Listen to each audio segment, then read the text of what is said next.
Right Vasudeva Reddy గారు మంచి విషయాలు చెప్పారు. అంటే ఈ ఓల్డ్ కన్వర్జేషన్‌లో ఈ ఓల్డ్ ఇంటర్వ్యూకి సంబంధించిన దాంట్లో కూడా మనం ఒక ఎజెండా ఈరోజు ఈ 8 నెలలకు సంబంధించి కాంగ్రెస్ పరిపాలన ఒక రిఫరెండం అన్నట్టుగా ఎంతో బాగానే కళ్ళగట్టినట్టు చెప్పే ప్రయత్నం చేశారు. దీంతో పాటు నాకు ఫైనల్ ఒక క్వశ్చన్ ఉంది. అది ఖచ్చితంగా మీరు చెప్పి తీరాలి. ఈరోజు తెలంగాణ రాష్ట్రంలో ప్రతిపక్షం బీఆర్ఎస్ పార్టీ, అధికార పక్షం కాంగ్రెస్ పార్టీ.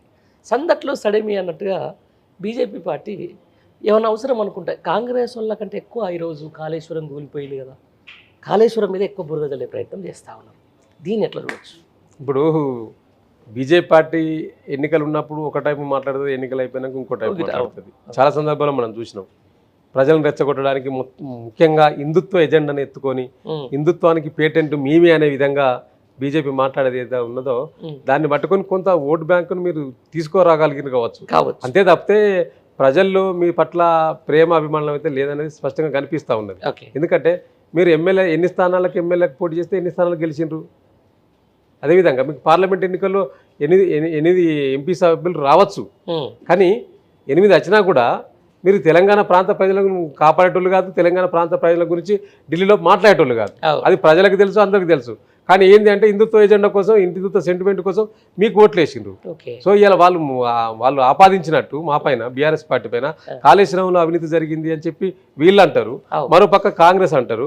మరి విచారణ జరిపించుకోమని మేము చెప్పినాం కదా. నువ్వు మేడిగడ్డ ప్రాజెక్టు ఫెయిలియర్స్ ప్రాజెక్ట్ గా చెప్పిండ్రు. బ్రహ్మాండంగా మీరు అసలు రిపేరే కాదు, మొత్తం మునిగైపోయింది కాళేశ్వరంతో, మేడిగడ్డతో మొత్తం కాళేశ్వరం పని అయిపోయిందని చెప్పిన మీరు ఇలా మీరు బ్రహ్మాండంగా మేడిగడ్డ రిపేర్ చేయించి నీళ్లు పారిస్తా ఉన్నారు కదా. మరి ఇప్పుడు రిపేర్ అవుతున్నట్ట కానట్ట అంటే మీరు చెప్పింది అబద్ధం అని తేలిపోయింది కదా ఇక్కడ. మరి ఆ మాటకొస్తే నిన్నగాక మొన్న బీహార్లో ఎన్ని ప్రాజెక్టులు కుప్పకూలిపోయినాయండి, ఎన్ని బ్రిడ్జిలు కుప్పకూలిపోయినాయి. ఒక రోజులో దాదాపు 6-7 బ్రిడ్జిలు కుప్పకూలిపోయినాయి. దాని మీద ఇంతవరకు నితీష్ కుమార్ ఒక స్టేట్మెంట్ ఇయ్యాడు, అసలు దాని మీద ఒక కమిటీ అయ్యాడు దాని మీద. అంటే అదేవి కాకుండా గుజరాత్లో కూడా బ్రిడ్జిలు కూలిపోయిన సందర్భం కూడా కనిపించింది. అంటే ఒక దేశ ప్రధాని సొంత రాష్ట్రంలో కూడా బ్రిడ్జిలు కూలిపోయిన సందర్భాలు ఉన్నాయి. అంతేందుకండి మన ఆంధ్రప్రదేశ్లో కడుతున్న పోలవరం ప్రాజెక్టు కూడా గతంలో అనేకసార్లు కొట్టుకుపోయిన సందర్భం ఉన్నది. సో కొట్టుకుపోయిన దాని గురించి, కూలిపోయిన దాని గురించి మాట్లాడుకుంటే ఇంకా చాలా ఉన్నాయండి. వీళ్ళు ఏంటంటే అభాండం వేయడానికి కేసీఆర్ గారి మీద ఏదో ఒకటి అబద్ధాలు మాట్లాడి అవినీతి చేసిండు అని ఒక పక్క కాళేశ్వరం, మరోపక్క విద్యుత్, మరోపక్క ఫోన్ ట్యాపింగ్, ఇవి రోజుకొక ఎజెండా. ఇప్పుడు అసలు ఎజెండాను మాట్లాడకుండా వీటన్నిటి కూడా పక్కదారి పట్టింది, డైవర్ట్ పాలిషన్.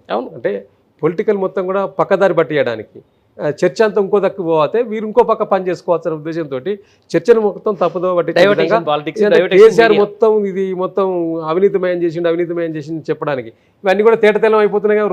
రోజు నిజం నిలకడగా తెలుస్తుంది అన్నట్టు కాళేశ్వరం తెలిసిపోతా ఉన్నది, ఫోన్ టాపింగ్ లో ఏం లేదని తెలిసిపోతా ఉన్నది. ఇప్పుడు మళ్ళీ అది పోయింది, కాళేశ్వరం పోయింది, కొత్తగా విద్యుత్ అందుకున్నారు. ఆ విద్యుత్లో కూడా 12 పేజీలు రాసి కేసీఆర్ బ్రహ్మాండంగా చెక్ పెట్టి పడేసిండు. రైట్. భవిష్యత్తులో రాముని శాపం మోడీకి, రాజ్యాంగం శాపం రాహుల్కి తాకుతుంది అని చెప్పేసి చాలామంది బుద్ధిజీవులు చెప్తున్నాడు. ఎట్లా? డెఫినెట్ తాకుతుంది కదండి. ఇలా అయోధ్యలో ఏం చేసిండ్రు వీళ్ళు, బ్రహ్మాండంగా అయోధ్య రామునికి పెద్ద దేవాలయం కట్టించారు.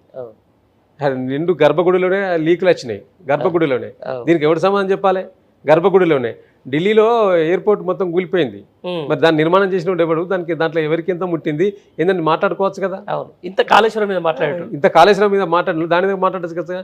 అంటే మీరు ఇంకొకటి కూడా ఆలోచించాలి. మొన్న లోక్సభ ఎన్నికల సందర్భంగా నీకు అయోధ్యలో ఎంపీ స్థానం గెలవలేదు ఆ ఏరియాలో. అవును, అక్కడి నుంచి వచ్చిన అక్షింతలు పనిచేసినాయి.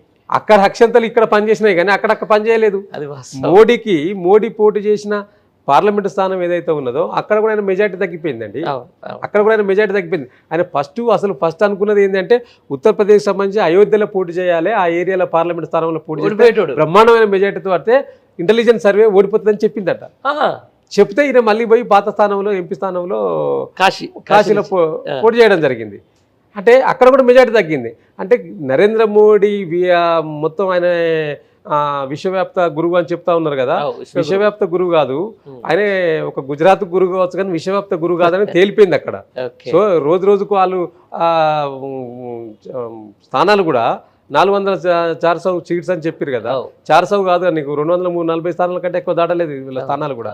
సో ఇప్పుడు అసలు ప్రాంతీయ పార్టీలే లేవు, ప్రాంతీయ పార్టీల మనుగడ ఈ దేశానికి ప్రమాదకరం అని చెప్పిన నరేంద్ర మోడీ గారే అదే ప్రాంతీయ పార్టీల మీద ఆధారపడి దేశాన్ని నడుపుతున్నాడంటే సిగ్గులేదు ఇప్పుడు ఆయనకు. అంటే ప్రాంతీయ పార్టీలు లేకుంటే నీకు మనగడలేదు కదా, ఈ దేశానికి ప్రధానిగా నువ్వు ఉండవు. సో ఇది కూడా ఇప్పుడు అక్కడ దేశంలో ఇది భవిష్యత్తులో కంటిన్యూ అవుతుందా, మధ్యలో ఇండియా కూటమి ఏదన్నా చేసి ఆ ప్రాంతీయ పార్టీలను వీళ్ళ వైపు తిప్పుకొని మళ్ళీ ఇంకేదైనా చేస్తారా అనేది చూడాలి భవిష్యత్తులో ఏం జరుగుతుంది అనేది. ఎందుకంటే ఇది నిలకడగా ఉంటుంది అనేది కూడా మనం గట్టిగా గ్యారంటీగా చెప్పలేని పరిస్థితి కూడా దాపురించింది. కాబట్టి వీరు ఆరోపణలు చేయడానికి, తప్పించుకోవడానికి, బురద జల్లి బయట పక్కలో జల్లడానికి మాత్రమే ఇవన్నీ పనిచేస్తాయి. కానీ వాస్తవ పరిస్థితుల్లో ఇవన్నీ ఏవి కూడా వాస్తవికంలో కనిపిస్తలేవు అనేది స్పష్టంగా కనిపిస్తూ ఉన్నది. దానికి రుజువే మన కళ్ళ ముందు ఇప్పుడు ఇవన్నీ కూడా కాళేశ్వరంలో ఏమైంది, మళ్ళీ ఇప్పుడు ఏం జరుగుతూ ఉన్నది, విద్యుత్ ప్రాజెక్టు మీద కేసీఆర్ గారు ఇచ్చిన లేఖ తర్వాత వాళ్ళు ఎంత బ్యాక్ అయిపోయినరు అనేది ఇవన్నీ కూడా మనకు కనిపిస్తూ ఉన్న సంఘటనలు కాబట్టి వీటన్నిటి కూడా ప్రజలు వీటన్నిటి కూడా వాస్తవాలుగా భావిస్తలేరు. వాళ్ళు ఏదో కాళేశ్వరం మీద జరిగిందనో ఇంకోదన్నా జరిగిందనో కేసీఆర్ గారిని అధికారంలో రాకుండా చేయలేదు. వారికి అంతా ఏంది అంటే కాంగ్రెస్ ప్రభుత్వం అత్యధికంగా పెన్షన్లు పెంచుతామని, అత్యధికంగా ప్రజలకు హామీలు ఇచ్చి అరచేతిలో వైకుంఠం చూసి అబద్ధాల హామీలు చెప్పి ప్రభుత్వంలోకి వచ్చింది తప్పితే కేసీఆర్ గారు అవి చేసిండ్రు ఇవి చేసిండ్రని వాళ్ళకి ఎక్కడ కూడా భావన లేదు.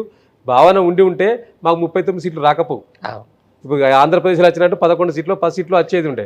కానీ ఇలా బీఆర్ఎస్ పార్టీకి 39 సీట్లు ఇచ్చిందంటే మాకు కాంగ్రెస్కు 1.8% మాత్రమే ఓట్ల శాతం తేడా అధికారంలోకి రావడానికి. సో మా మీద నిజంగా అంత వ్యతిరేకత ఉంటే మొత్తం నేలకేసి కొట్టితే మా సంఖ్య సింగిల్ డిజిట్లో ఉండాలి. కానీ సింగిల్ డిజిట్లో లేదు కదా. బ్రహ్మాండంగా అధికారానికి ఒక్క 20 సీట్ల దూరంలో మాత్రమే ఉన్నాం. అంటే అర్థం చేసుకోవాలి, ప్రజలకు మా మీద వ్యతిరేకత లేదు ఎక్కువ మొత్తంలో. ఇక పార్లమెంట్ ఎన్నికలు అంటే ఇప్పుడు మేము ఇంతకుముందు చెప్పినట్టు డెఫినెట్గా పార్లమెంట్ ఎన్నికల్లో ఇండియా కూటమి కావాలని భావించారు కాబట్టి వారికి అవకాశాలు ఇచ్చారు. రేపు భవిష్యత్తులో తప్పకుండా స్థానిక సంస్థల ఎన్నికల్లో మేము తప్పకుండా మా యొక్క నిర్మాణం పటిష్టం చేసుకొని స్థానిక సంస్థల ఎన్నికల్లో బ్రహ్మాండంగా సీట్ల సంఖ్యను పెంచుకొని భవిష్యత్తులో మళ్ళీ అధికారం రావడానికే మా యొక్క కార్యాచరణ రూపొందించుకుంటుంది. కేసీఆర్ గారితో పాటు ఇలా యువ నాయకుడు కేటీఆర్ గారు ఉన్నారు. భవిష్యత్తులో 2 సంవత్సరాలు ఇంటికి రాకుండా ప్రజల మధ్యలో ఉండి పాదయాత్ర చేసే కార్యాచరణ కూడా మొదలు కాబోతా ఉన్నది. ఎప్పటి నుంచి అవుతుందండి? డెఫినెట్గా ఈ పార్టీ నిర్మాణం జరుగుతుంది. కేసీఆర్ గారు ఆలోచన చేస్తూ ఉన్నాడు. కేటీఆర్ గారిని పంపాలి, గ్రౌండ్లకు పంపాలి, ప్రజల సమస్యలు తెలుసుకోవాలి. ఒకసారి బయలుదేరిందంటే మళ్ళీ వచ్చి చాలా రోజుల తర్వాత మళ్ళీ తెలంగాణ హెడ్ క్వార్టర్కి వచ్చే విధంగా ఆలోచన చేయాలని ఉన్నది. కాబట్టి మాకు కొదవలేదు. బ్రహ్మాండంగా కేటీఆర్ గారు యువ నాయకుడు ఉన్నాడు, మరో నాయకుడు హరీష్ రావు గారు ఉన్నారు. కాబట్టి పార్టీకి కొదవలేదు. పార్టీ నిర్మాణం చేసుకుంటాం. మళ్ళీ పునర్వైభవం వస్తుంది. మళ్ళీ అధికారంలోకి రాబోతా ఉన్నాం.